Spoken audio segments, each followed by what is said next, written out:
In this video, I'd like to introduce you to the new modes of your TM6. We've recently had a software upgrade, and this has created 2 updates and 2 new modes. So let's have a look now. We're going to scroll into our function screen. We have 2 function screens now, okay, as we are getting more and more functions in our software upgrades. The first one you'll notice in the first screen is the egg boiler. The egg boiler comes with some instructions when you first go in. You can tick at the bottom that says don't show this message again, but do keep this on until you've used it a few times. Place 2 to 6 eggs cold from the fridge in the mixing bowl without the simmering basket and add water up to the 1 litre mark. And then you can choose whether you'd like them soft, medium hard, etc. So we're going to press X. This is our egg boiler function. We've popped our eggs inside and the water required, put the lid on, and all we have to do is turn the speed selector and choose the consistency of our eggs. Now this is just wonderful. I've been boiling eggs for a very, very long time in Thermomix, but this has just made it so simple. So I hope you enjoy that feature. So let's go back to our home page, scroll over again. So the next function that they've added is a warm-up function. Now this is quite exciting because you can warm up food to the perfect temperature. It's going to stir it for you. It's never going to burn at the bottom. You don't have to stand there keeping an eye on it. So I think it's wonderful. It's also going to be amazing for baby food because you can lower, let's go back in there. You could lower the temperature down to 37 degrees, which is the perfect baby food temperature. And again, it won't burn, it won't overheat. And this is one thing I love about Thermomix, actually, the absolute perfect, precise temperatures. Some things to know about this feature is that it's mainly to reheat something that has a liquid like soups or stews or sauces. It doesn't really work, with things that are, solid or very chunky. They do advise you to put the butterfly whisk in there as well for better results.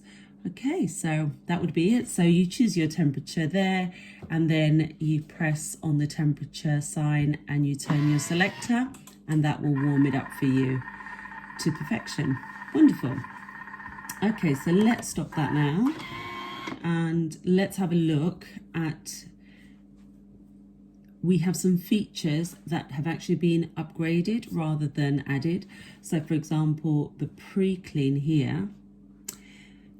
So now we have 4 different pre-cleans. It says pour a maximum of 1 litre of water and a drop of washing liquid or 50 grams of vinegar. Vinegar is very good if you have anything is slightly stuck at the bottom. Vinegar actually and lemon are very good for that. So also helps to move a knife that is stuck. So say for example you have been melting some chocolate, and of course chocolate goes hard when it goes cold, so your blades might not move too much, so it will mean it will leave the blades, it won't move them around until the chocolate has melted and they can start moving again. Attention, please use your measuring cup to prevent splashing. Do not use more soap than indicated or foam will come out of the bowl. I always do say it's just a tiny drop of dishwasher soap, so if you can think about it, that's going to save so much water and a lot of dishwasher soap, so that's great. So we have a dough cleaning function, great for raw doughs, and it will only heat up to 37°C, and that's so it doesn't cook the dough for you, because if you heat the water up too high, it's going to actually start baking the dough inside the bowl while it's cleaning. We have a universal cleaning, 55 degrees. It cleans rice and proteins and is a universal setting for all other foods. I must say this is quite a deep clean, which is going to take around 7 to 8 minutes. So I don't think we need to use this on a daily basis. Just use it when your Thermomix does need a really good deep clean after a curry, something like that, a risotto that's a little bit stuck at the bottom, definitely the universal. Then we have fat or caramel, 75 degrees.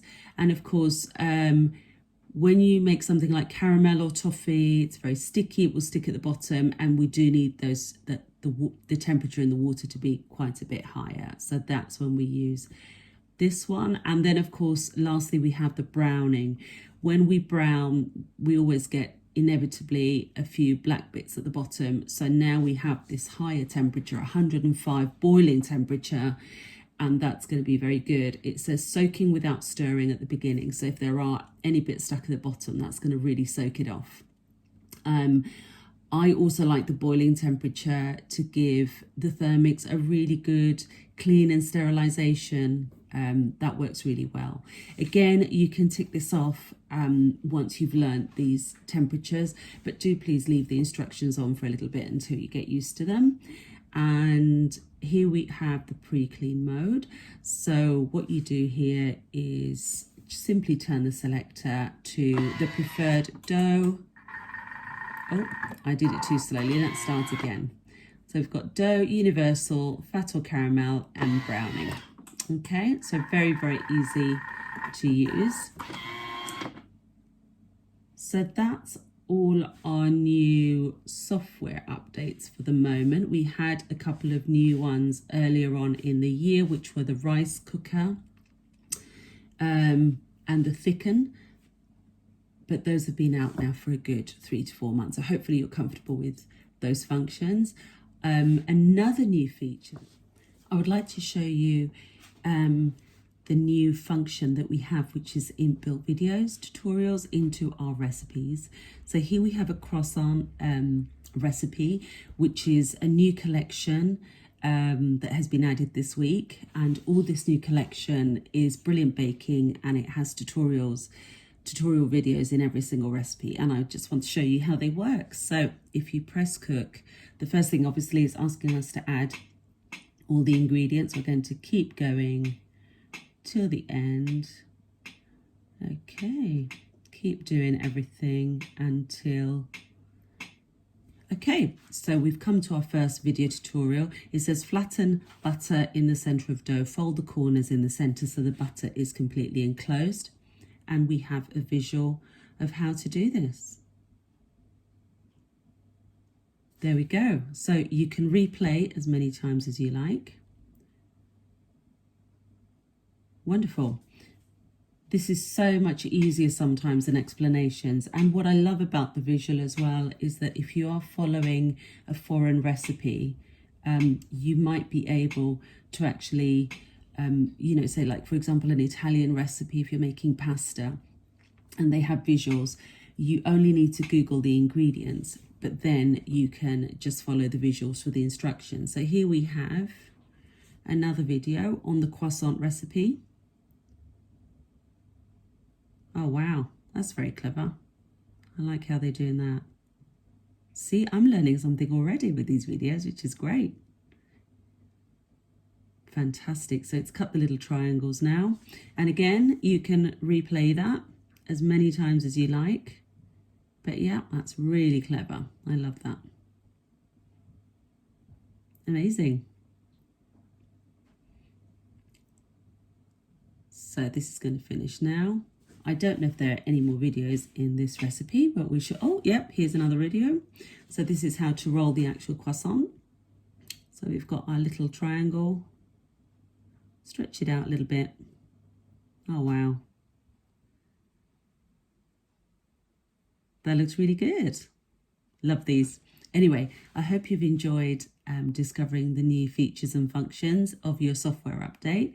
And I hope you enjoy using them. Okay, bye.